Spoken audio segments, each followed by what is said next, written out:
saddened at the loss of Bishop ANTOUN. He had quite a life, must have been 86 or something like that, and Mounir was able to know him, I think, since childhood or something, and so they would communicate a lot.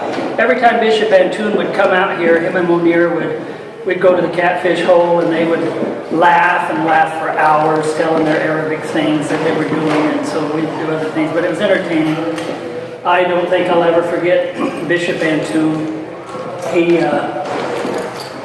He would help me pray. He would say, "Opona, God help you." And so God has helped me. Okay, so we asked Mounir just to share some things about his good dear friend, and I think it'll be inspiring. So Mounir, thank you for you. So, Bishop ANTOUN, bless his soul. He is from an old Damascene family. He was born. Well, let me tell you something about Damascus when he was born. He was born in 1931, and Damascus at the time had about 200,000 people, 220,000 people. It is most likely the oldest continually inhabited city in the world. You know, here we think when we have a town 200 years old, all the historic places and so on. Over there, if it's not in the thousands, it's not historic. Okay, and that's of course the city that's associated with St. Paul, St. Paul.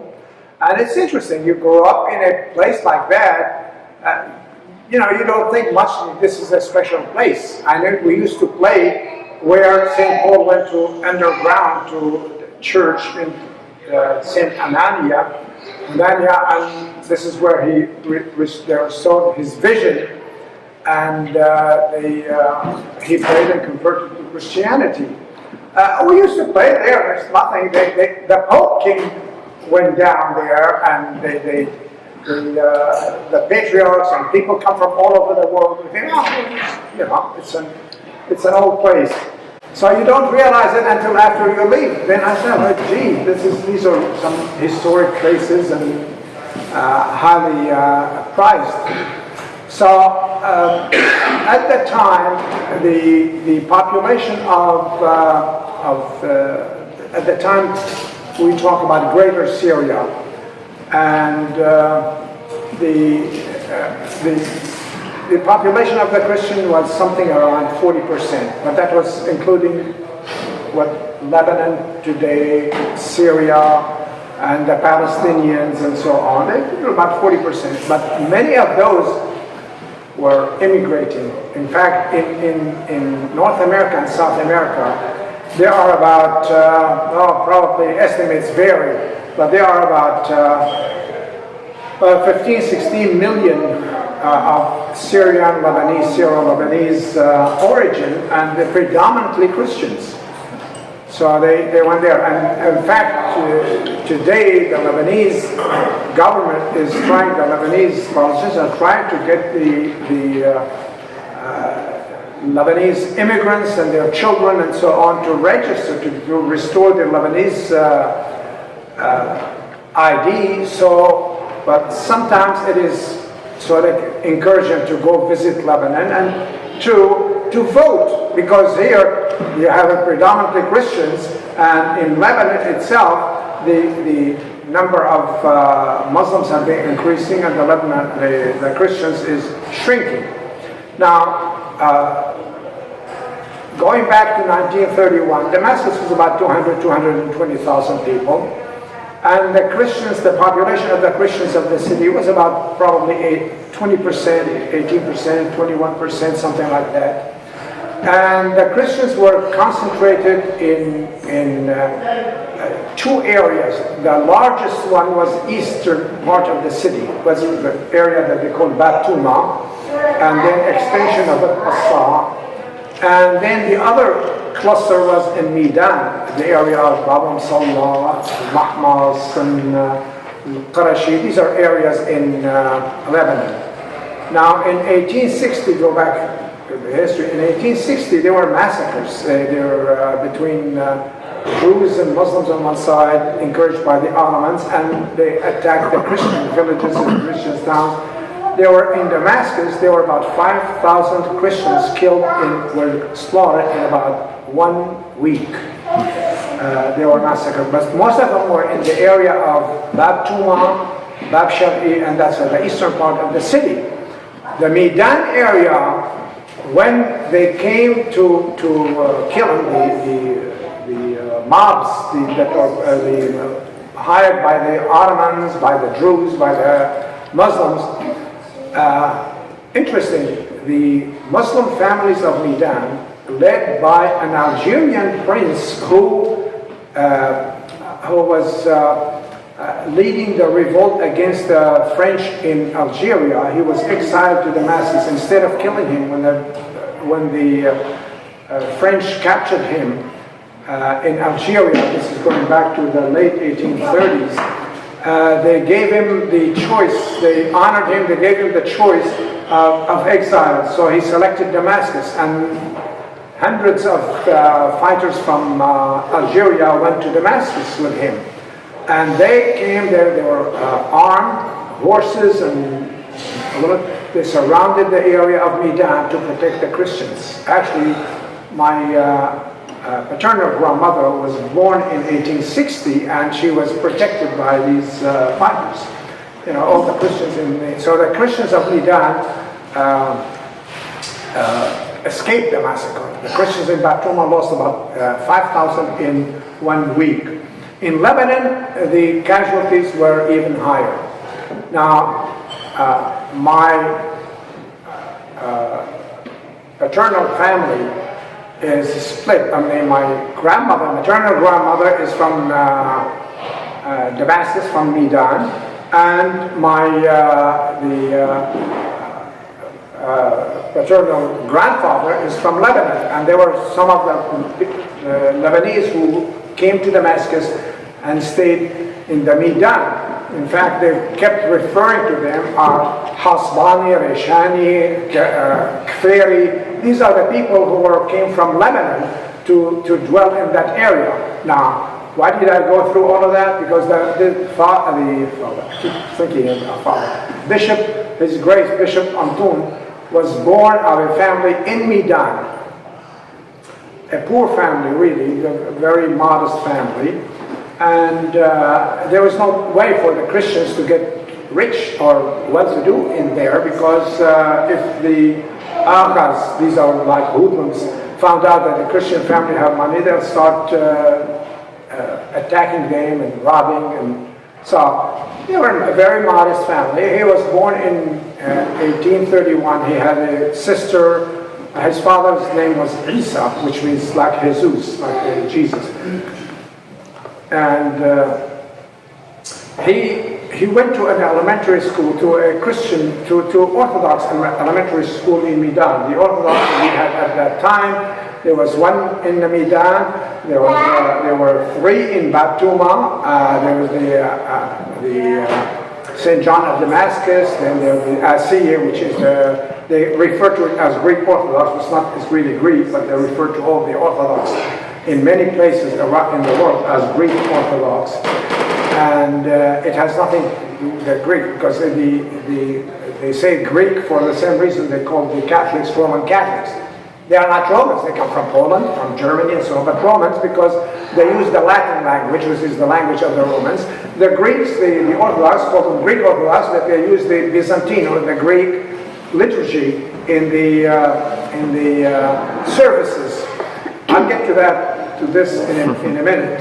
How Bishop ANTOUN was involved in that. So he went to that Orthodox school in Midan.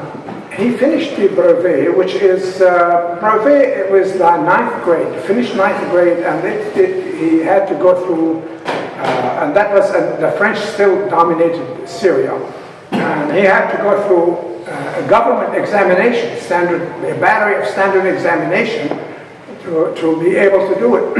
He did it, he succeeded, he passed the brevet, and then instead of going to the Batuma, to the what they call the Greek Orthodox College, or the high school and AP or advanced placement courses, he went to Bellarmine Seminary. The Bellarmine at the time was a seminary and a monastery, the Orthodox monastery. Now it's a thriving university in Lebanon with engineering and with, I don't know, they were considering theology. Oh yeah, the theology school is still there, and it's not far from where Adnan's family is from, and so we couldn't move it to Damascus, so we have to to be close to Amiens. He went there, and he stayed for about 4 years. There, he studied theology for 4 years. His classmates I remember was Father Emir Hanna. He became a priest and eventually to Montreal, and Philip Saliba, who became our metropolitan. So he went there, he studied with all of them, and then when they finished, before they give him an assignment, they go back to the Greek Orthodox school in Damascus to do the baccalaureate and something like that, just like theology and the baccalaureate. And that's at the time when Metropolitan Philip came. He was a deacon, came to the school in Damascus, but he was ahead of Deacon Antoun or Bishop Antoun and Emil. So the Metropolitan Philip at the time, a deacon, he was appointed archdeacon by the Patriarch Alexander Trahan, and the school is about 3 minutes walking from the patriarchal headquarters. So they sleep there, they have dorms for the deacons and the priests, they sleep there, and he would come about 2 or 3 minutes to the high school. And 3 or 4 years later, Deacon Antoun, or he was subdeacon at the time, came to Damascus and he joined there. This is where I met him. I know the family, we were children, we knew the family, but this is where I met him. And we ended up in the same class, although he's 7 years older than me, but we were in the same class, and Father Emilianos Hanna also was in the same class. And we had... You were smarter. You were smarter. No, I didn't have 4 years of theology at Bellarmine at the time. So we came there and we became friends. So we stayed there for 4 years, going to the same classes. We had about 12, 15 students in the same class, and we used to joke and play around and joke with him and tease him sometimes, because as a subdeacon and eventually deacon, he had to have long hair, he had to have beard, he wore a black robe, and we used to tease him, and he would laugh, and sometimes he and Emilianus would just counterattack with verbal attacks and joke. So, but very friendly. But then, at the time, Syria was going through sort of turmoil. We had an elected government that was overthrown by a nutcase. He promoted himself to marshal. He was a colonel, and he promoted himself to marshal, and he put all the paraphernalia on him, and we had a dictatorship. For 3 months, he was overthrown and executed, okay, for treason. What treason? The trial was secret. It started at around 1 o'clock after midnight. 2 o'clock, the sentence was issued. 3 o'clock, he was executed. So when we got up, you get up in the morning and you hear the decree number 1, decree number 2, decree. When you hear that, before that you hear military music, about marches, and there must be some kind of a trouble, and then they come up with decree number 1, decree number 2, we are coming to save the country, etc. They overheard, they killed him, and so on. So we got another government. For a short while, we had opening up and elections, and in fact, the prime minister Christian, the prime minister, Farah. He's actually he was born and his family is from Kfir, from Lebanon. But at the time, there's no difference whether you were from Lebanon or from Syria.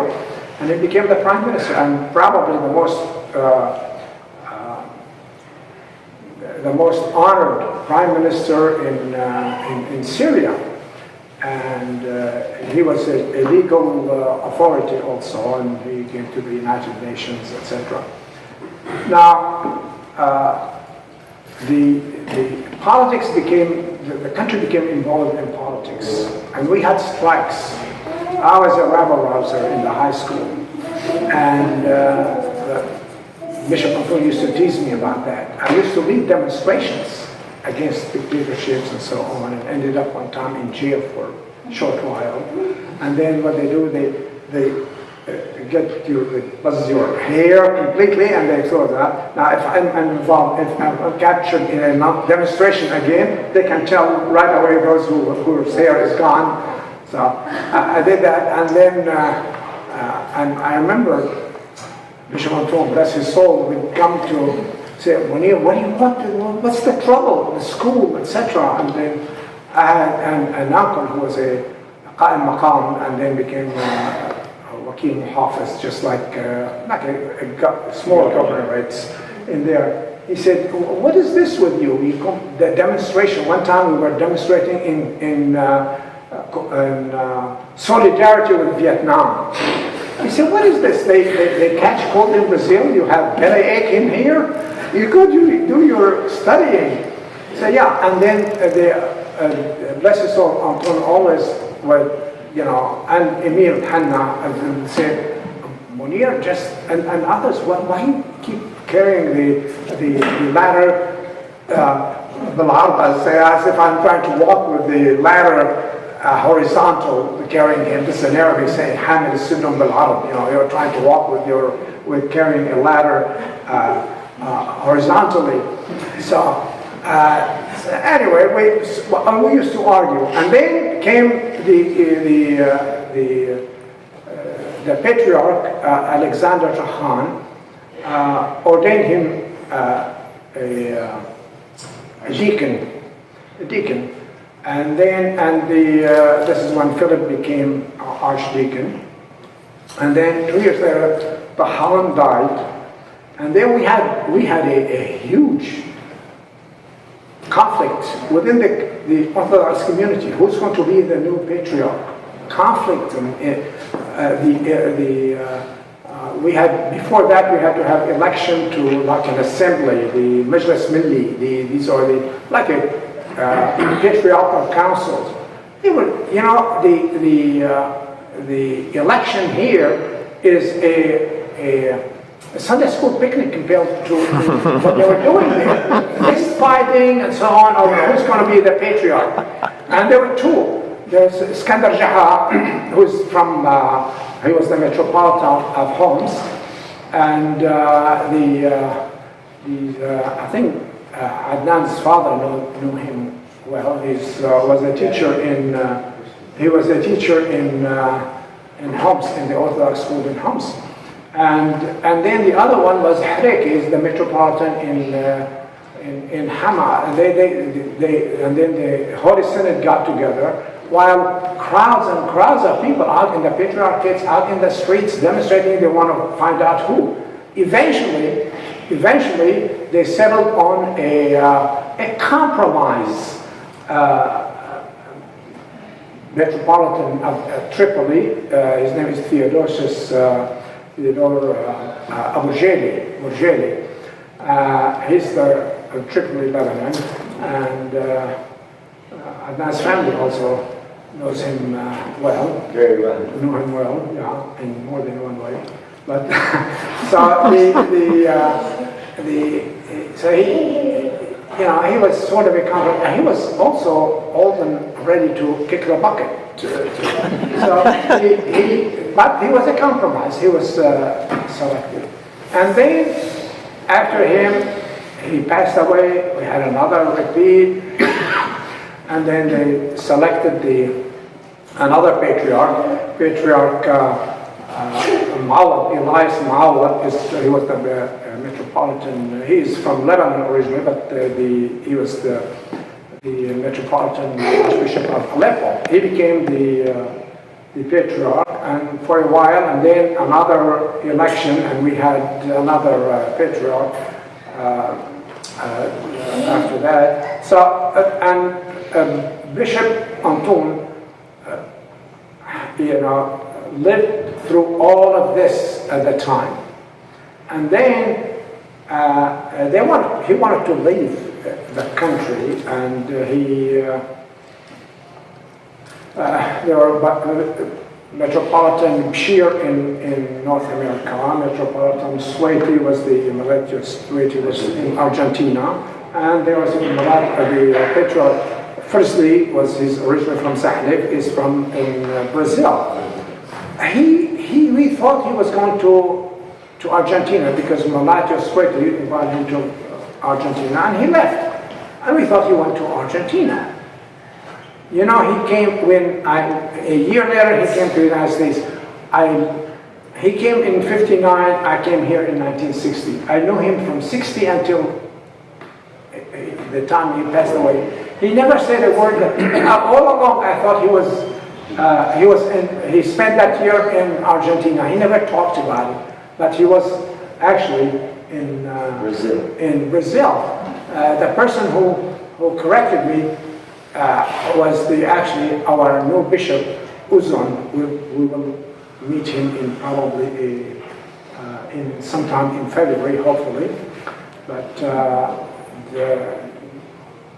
and then I found out that he went to really Brazil, but apparently he had trouble learning Portuguese, and he didn't like the community there. And his friend Philip was here in the United States. Emil Hanna became a priest here, went to the seminary and priest. So anyway, so they told Anthony Bashir, who was the Metropolitan Archbishop, said, okay, we'll invite him, but he has to get a permission from Metropolitan Firstly of Brazil. So Brazil said, well, if Metropolitan Bashir wants you go there. So he was very happy, he came here. He came here to stay, and first of all, he had to go through the seminary again after he had gone for 4 years in Benamen Seminary. He had to go through the seminary, St. Vladimir Seminary. But St. Vladimir Seminary, he had a problem now. He had to face. At the time, we called him Father Antoun. I was at the time in Danbury, Connecticut. It was about 15 miles from Brooklyn, where the Archdiocese headquarters was. And so he started going to the seminary, and Bashir told him, convince him to be ordained priest, and then he'd assign him to a parish. So he ordained him a priest, I think it was in 1951 or 52, he ordained a priest in Boston, and he assigned him to Philadelphia. So he thought he'd go there for 1 year or 2 years. He ended up there for 7 years, but he didn't live in Philadelphia.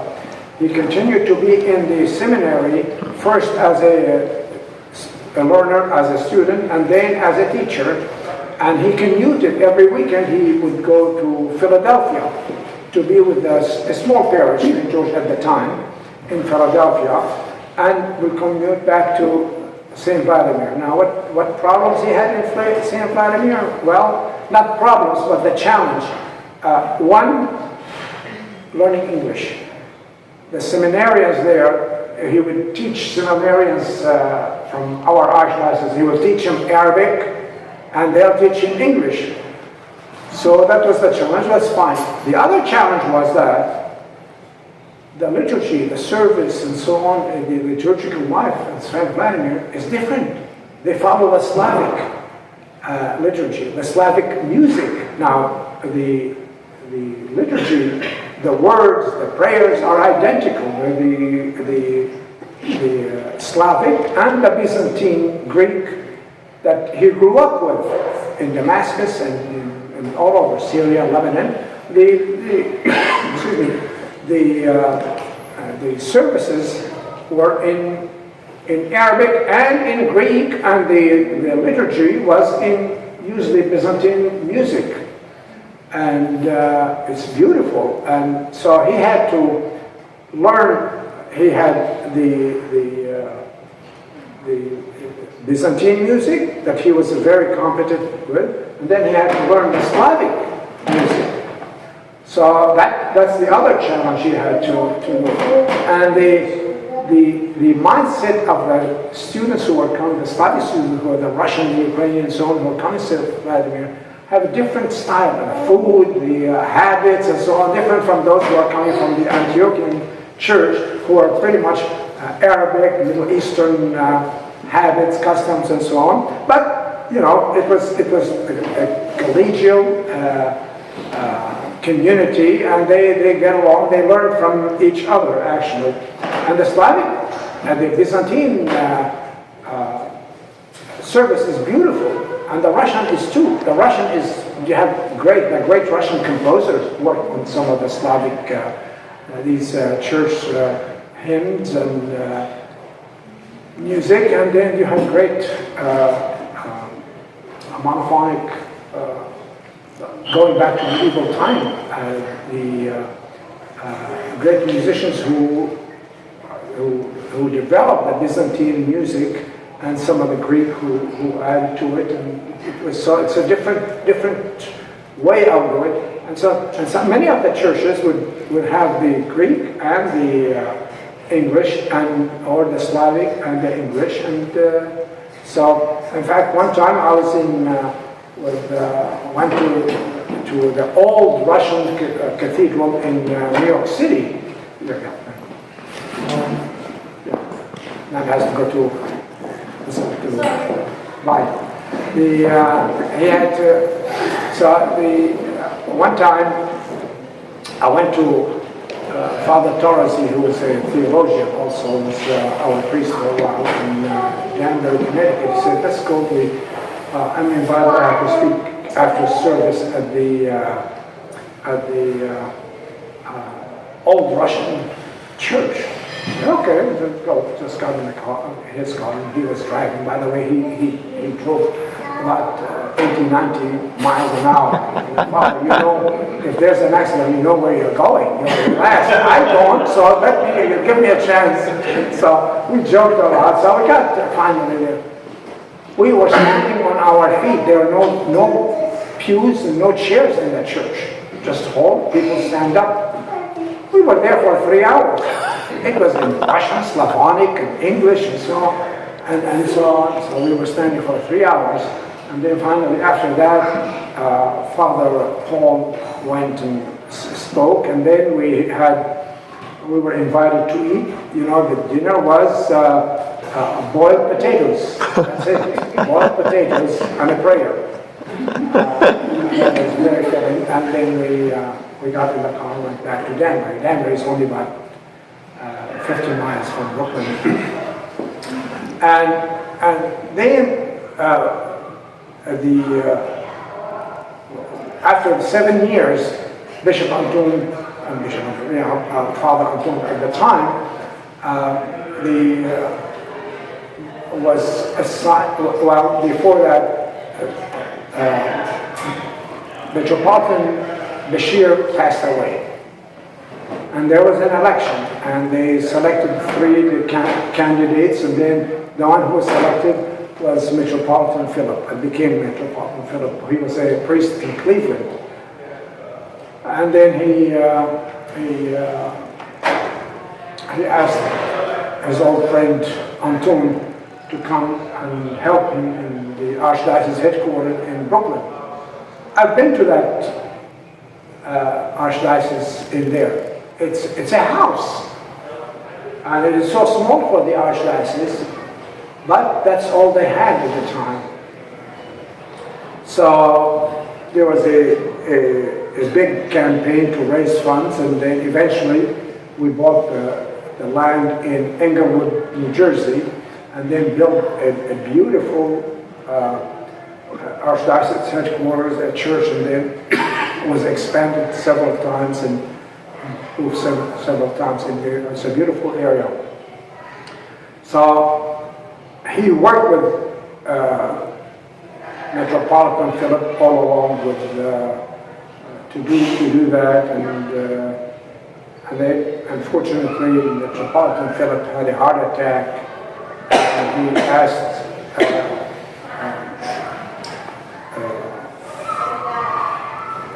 the priest ANTOUN to stay with him, and he wanted him to become bishop.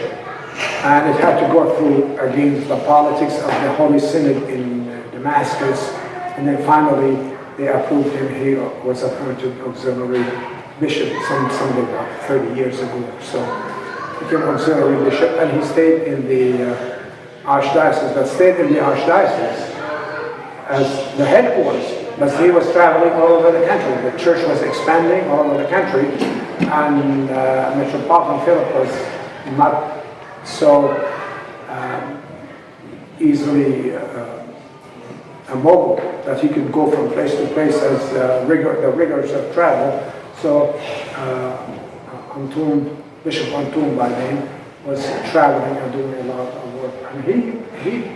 And he continued to lecture at St. Vladimir, and actually there are bishops that we have right now who were his students at the time at St. Vladimir, including our former Bishop Basil. We are now in Miami, but he is in Wichita. He was also one of his students, and Bishop. There are 3 or 4 bishops right now who were his students at the seminary. But he spent many years there. But we always, when we got together, he would love to reminisce. He never spoke about his experience in South America, but he would always love to talk about the strikes we had in Damascus, the demonstrations, the election for the student council. We had he was on the sideline. He and Father Emeritus, who became a priest in Montreal. Whenever we start the agitation for get out of the school, and they go to the Patriarchate, which is about, as I said, 2, 3, 5, 10 minutes from maybe 5 minutes walk from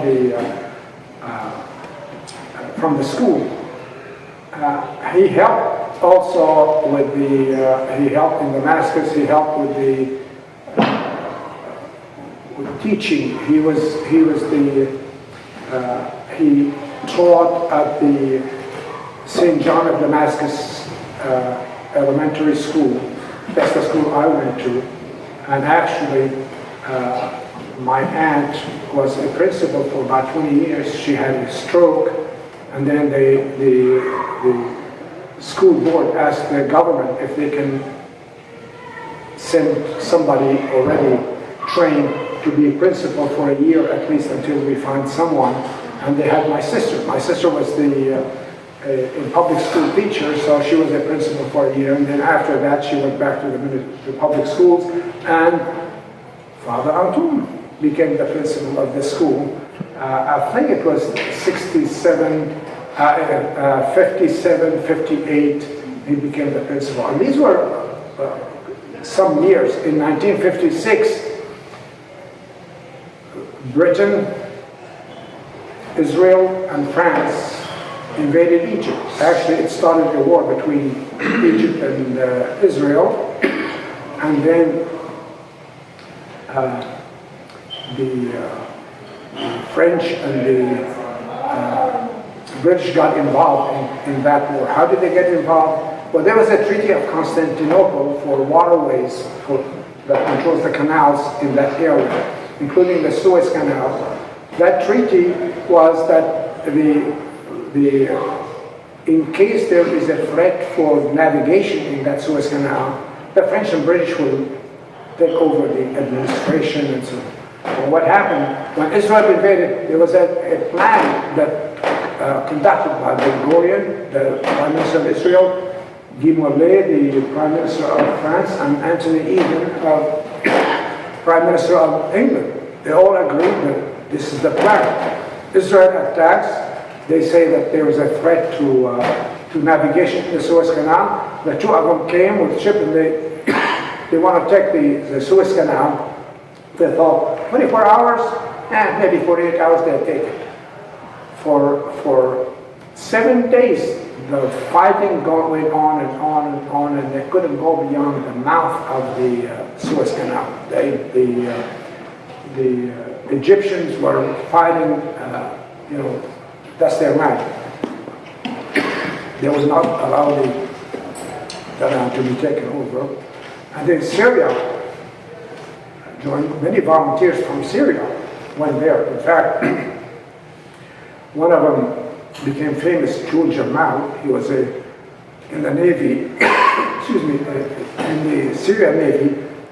He went to Egypt as a volunteer. He got into the Egyptian Navy, and then he went into a suicide mission, got into a boat loaded with explosives, and went right into the big ship, the French ship, Champollion. And they scuttled, they just drowned, sank, and many French were killed and so on, and he was killed, of course. And and in Syria, it became very tense. I remember the government was digging ditches and so on in case there was an invasion of Syria too. So, and Antoun, Bishop Antoun at the time, Father Antoun, we used to meet and then wonder what is going to happen, what's going to happen. If anything will happen, Father Antoun had planned to go to, excuse me, oh, thank you, probably go to Malula, because Malula is, nobody's, the French and the British have no interest in attacking Israel. That's where Tom's grandfather is from. Malula is a Christian town nestled in the mountains, and it is highly fortified. That's what happened when a lay person talks about religion. Yeah. So they said, well, we'll go to Malula, stay there. Me, I said, well, I'm going to get a submachine gun. Fine. I never had even a hunting gun, but I want to volunteer. So I was at the time, I was only about 17. Age 17, 18, but we were all enthusiastic to defend Syria and defend Egypt, etc. But anyway, President Eisenhower and the Russians both put the pressure on Anthony Eden and Guy Mollet, the French and British, to stop and withdraw. And Eisenhower had said, we don't condone aggression even if it's from a NATO country. He took that stand, and they finally had to withdraw from there, and that's how the war ended. And Father Antoun stayed in Damascus. He didn't go to Malula. And although Malula we used to meet every Holy Cross Day, because Holy Cross Day they have huge bonfires in Malula, very famous, and they roll, they get the trees, and the tree stumps, they burn them for a whole day, and then at night they roll them down from the mountains, and people. Yeah, the reason why these bonfires, because when Saint Helena was in Constantinople, that's the mother of Constantine, of Emperor Constantine. Sent a mission to find the cross. If they find the cross, they didn't have phones and telegraphs at the time. The way was to light at the top of the mountains, to have bonfires, and then the next area, the mountain, the village, they would have bonfires until they get to Constantinople. There were chains of mountains. This is how it started. And now the celebration of the Holy Cross is with bonfires and celebration. And in the middle of August 15th, we usually eat in Sedmaya. Sedmaya is about 25 miles from Damascus. This is the convent of St. Mary. And they do a huge celebration there for St. Mary's in Sedmaya. So I see it there. So when we used to get together here, we chat a lot about this. By the way, Father Emilianus married and became married priest. Bishop ANTOUN stayed celibate and he became the bishop, and then we had the fortune of having him here. But we had a lot of conversations on the phone sometimes. But his sister, his younger sister, Mary, moved and helped him out when he moved to Florida in the house and so on. Especially in the last couple of years, had a lot of problems with his health. And it's fine when you are young, but then not to pay attention to food, what you eat. But eventually it catches up with you. And Bishop ANTOUN is always, Abuna, come here, here's kibbeh. And they have the kusa, this is stuffed squash, and so on. All the heavy food with semne. Semne is the purified butter and so on. So eventually it gets into your arteries and you eventually pay for it. That's what happened to Bishop Philip and so on. I have an uncle who was a priest, and also same thing. He was a good friend with when he was a priest, when Bishop Philip was a priest in Cleveland, he used to get together with my uncle who was a priest in Tulsa, and then became a priest in Beaumont, and then Detroit, St. George in Detroit. And they get together and they joke and so on, and then they go and I've seen them one time. One time they had we were in Brooklyn, and they had a meeting in the Archdiocese. I went down to be with them as my uncle, and then we went to Mounir, the restaurant, and the spread, they were competing who eats more, who gives up first. After they ate, my wife was with me, my kids was with me. They ate, unbelievable. And then after that, they said, okay, time to go back to the Archdiocese and to the hotel and so on. We went back with them, and they said, how about a pizza? We love to eat, but it catches up with them eventually. Metropolitan Philip learned from his first heart attack, and he had on a strict diet after that. And Bishop ANTOUN didn't have a heart attack, but it got into his artery, and then the last year was really tough for him. He had oxygen, and he couldn't even travel. It was on oxygen all the time, so we communicated only on the phone. So what you eat catches up with you. You pay for it later. So that's all. I have a lot of other stories, but this is. It might be a question or two. Sure. Take a question. Yeah, question. Hey. So is Bishop ANTOUN's sister, is she still living in Florida? Yeah. Is she still in Florida. I don't know if she'll stay in Florida or she'll go back to. They have a family in Damascus.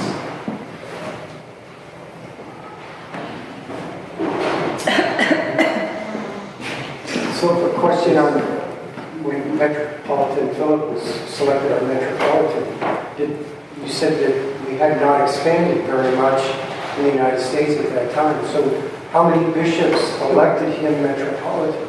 No, the election of Metropolitan is not here. Here, we have the Archdiocese Board of Trustees. They select 3. They nominate 3.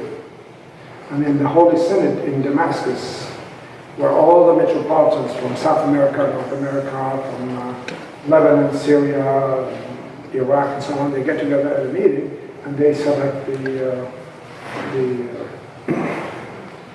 patriarch, and they also the appointments of auxiliary bishops.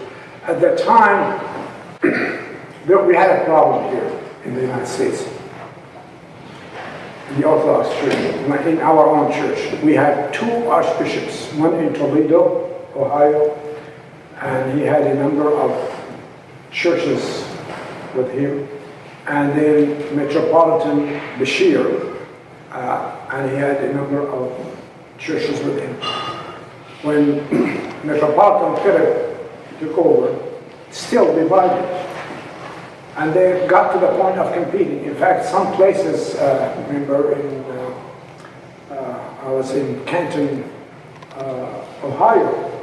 They had 2 churches. The 2 are struggling because they were small. One is with Archbishop Shaheen, who's out of Toledo, and one with Bashir. And they would not get along together. For what reason? I have no idea. It's just that, you know, they get like the Hatfield and the McCoy, although they don't kill each other, but it's competing. And then finally, in the 70s, I think 74, 75, finally they reached an agreement where Archbishop Shaheen will stay as Metropolitan until whoever dies first, Bishop Philip or Shaheen, then the other will take over and unify. And that's what happened. It was unified, and Bishop Metropolitan Philip took over, became Metropolitan of all of North America. Now here, Metropolitan of North America, and at the time we had probably about 100 churches between the 2 archdioceses, and then they got together.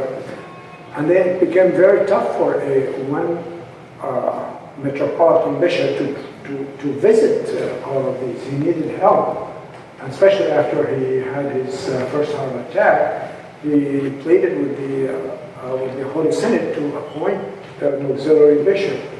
And the Holy Synod was very hesitant because they didn't want a split again in the church. He assured them that will not be. And they know Bishop ANTOUN when he was in Damascus and so on. They trusted him. And he was a very good and close friend of Metropolitan Philip. So eventually they voted him in. That's one thing. The other thing is that at the time they began to think how many bishops are from Lebanon, how many bishops from Syria, and so on, sort of. Well, Bishop Philip is, Metropolitan Philip is from Lebanon, and Bishop ANTOUN is from Damascus. So there's a balance there too. So it's intricate politics that gets into church politics too. So it went on, and then finally we expanded to go over 300 churches, and then we had Bishop ANTOUN was instrumental also in going to California and working with Protestant churches who wanted to join our church. So he met with them, he met with the theologian, and so on. Eventually they joined our church, and there were a number of them in California, in the West. And Bishop Metropolitan Philip tried to, in the Council of Orthodox Bishops of North America, tried repeatedly to have some kind of a unity panel. The best he could do was a pan-Orthodox affairs and consultation, but they couldn't unify the church, and they still, the Greeks, I mean, I remember one time in Danbury, Connecticut, we had 3 Orthodox churches. Our church, the Antiochian church, a Russian church, and a Greek church. We had in our church, we had about 120, 130 families. These are 130 families who pay dues and are members, but there are others who come in. And then there is the Russian church was about the same size, and the Greek church was slightly larger. We couldn't get together. And then I was parish council, and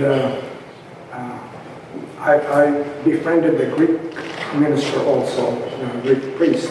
And then finally we worked out our arrangement. Said, why don't we at least have instead of Sunday school, we can have it on maybe Saturday in the morning for all. This way we can have about 150 students between the 3 churches, and we can have real classes and so on. So they agreed. We approached the Russian priest. He said, yeah, that's a good idea. So what we did, I was a councilman in the city, elected councilman, and I knew principals of the school. So we approached one of the principals and the Board of Education. Then they said that we can rent one of the elementary schools on Saturday, and we pay just for the custodial fees, which was something like $25 a week. And we can use it for school. That's a bargain. So we went there. Actually, they were giving it to us like this week for the people. They say, well, they are paying for the custodial fees. So it was very successful. Actually, my wife was the school principal, organized it, and then we had classes, 15, 20 students in each class. They had their rooms, and it was great. We started at 9 o'clock. We had a break at about 9:30. They had refreshments. They had recess. They come back. So it was a 3-hour Saturday school, and with the break, recesses, and the refreshments. That lasted for 1 year. And then the Greek had to withdraw because their bishop said, no, they are not. They have to learn Greek. So they both pulled out, and then the Russians, and then they end up, so they have to learn Greek. And Metropolitan Philip tried to bring in the others to no avail. We still don't have Orthodox unity, although we have common affairs, between all the churches. It's a very amicable and cooperative, but still. And then what service will you have the liturgy? Will you have the Byzantine, or will you have the Slavonic? Well, who cares? You can pray. It's the same St. John Chrysostom service, the same. It's just the difference in the music and the singing. Actually, in our church in Danbury, we had 2 choirs, a small one with cantors, Arabic and Byzantine, and then we have a larger choir that was in English. The English choir has the Slavonic music, and like what we have here right now, and the other one has the Byzantine. One in English, one in Arabic. So our service usually an hour and a half to an hour and 40 minutes, which is fine because you can hear the different prayers in different languages and different music. So it's fun. So you can do that but still, we are quite away from unification. Bridgeport, Connecticut, I used Connecticut because I lived there for 30 years. We had, I think, 12 or 13 Orthodox churches. Romanian Orthodox Church. We have our own St. Nicholas in Bridgeport, and we have a Greek, the Trinity Church, and we have the Albanian Orthodox Church. There is the There's another Greek church, and so we have about 12, 13 Orthodox churches in the city of 200,000 people, and some of them are big enough to sustain themselves. Others could barely break even at the end of the year. So, but we love all of them. We love the languages we grew up with. I have to teach Father John to. I guess we understand English, so it's all right, Father.